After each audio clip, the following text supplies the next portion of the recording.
Well, new at 4, County Judge Lina Hidalgo sitting down for her first one-on-one interview since the criminal charges against her former staffers were dropped earlier this month. And this marks the end of a 3-year-long political saga for Hidalgo and her office. Our Marcelino Benito just wrapping up that interview. He's here now to break it down for us. Marcelino, what did we learn? Well, guys, this criminal investigation into Hidalgo's former staffers loomed large over her office since 2022. And as she just told me, there was real concern former DA Kim Ogg would come after her and charge her with crimes as well. Of course, we now know that did not happen. About a year ago, Ogg handed the case over to Texas AG Ken Paxton's office, but Paxton's team dismissed the case earlier this year, citing it was in the, quote, interest of justice. Hidalgo staffers were facing charges tied to allegedly steering an $11 million COVID outreach contract to a preferred vendor.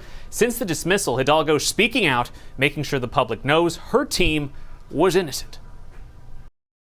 How do you get that messaging across to taxpayers so they understand why this money has to be reimbursed now?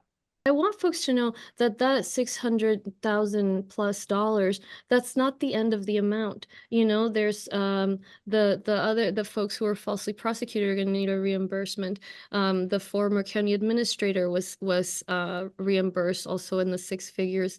And the attorney that had to produce thousands and thousands of pages for her, for the DA, she's going to have to receive hundreds of thousands of dollars for her legal fees, and then of course all the money that Kim Ogg spent, taxpayer dollars, working on this instead of violent crime.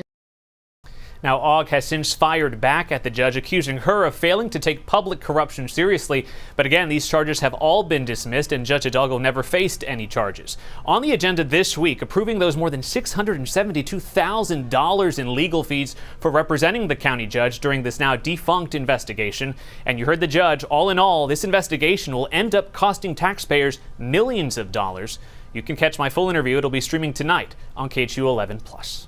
All right, Marcelino, thank you. It is not over.